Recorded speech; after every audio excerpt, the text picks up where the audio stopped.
Why is it relevant to discuss process automation when thinking about the future of any company? Think about what the customers want and expect from any modern company today. Minimal hassle, quick and efficient service, and most importantly, immediate resolve or whatever issue or request they might have.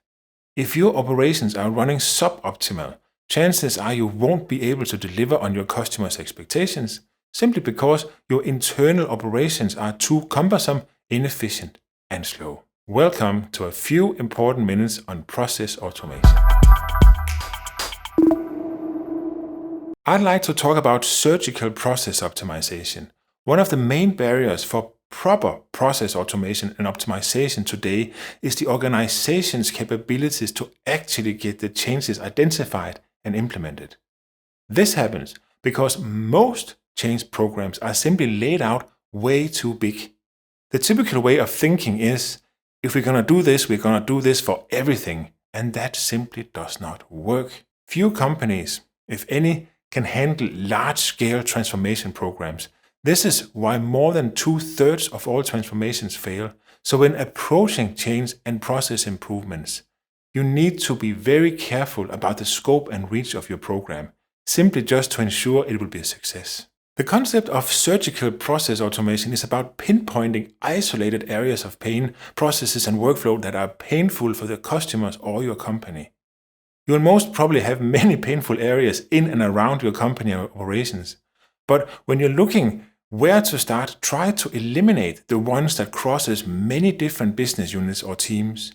These larger processes will be bigger projects involving more stakeholders and therefore much more likely to fail, so avoid these in the very beginning. Find the painful processes within one business unit or even one team and start there. When working with process automation and optimization, I usually prefer a process that can be likened to a pincer maneuver, where two teams are assigned to work on the specific process. One team will be mapping the current processes and while doing so, registering areas of potential automation and optimization. The other team will be told the outcome of the process and not given any information about the current processes and workflow. For example, the second team could be told that the process outcome is successful registration of a new customer. At the end of the process work, the teams meet and present their findings to each other, and this is where the magic happens. While the first team has been mapping the detailed and possible areas of improvement of the existing processes, the other team have been working far more out of the box, being only given a process outcome. The out-of-the-box team's suggestions to a new process will most likely be much more radical and disruptive than the suggestions from the team that worked with the processes in detail. Now you have a team who has dreamt up a completely new way of working and a team who has improved the current ways of working. By comparing their findings, the teams will be able to work together to find an innovative way of automating or optimizing the process while keeping it realistic and possible to implement quickly. The teams will simply work together to make the ends meet from two very different points: the organized as-is analysis and the unconstrained suggestion how to do this in a free setting. It's very effective and will help you get to a good solution fast.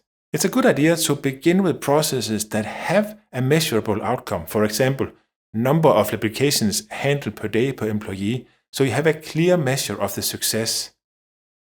The result of your automation should improve the units handled per day, so remember to register a baseline of productivity or output before beginning the implementation of the changes. You need to measure your success. Don't forget to include robot process automation in your process automation work.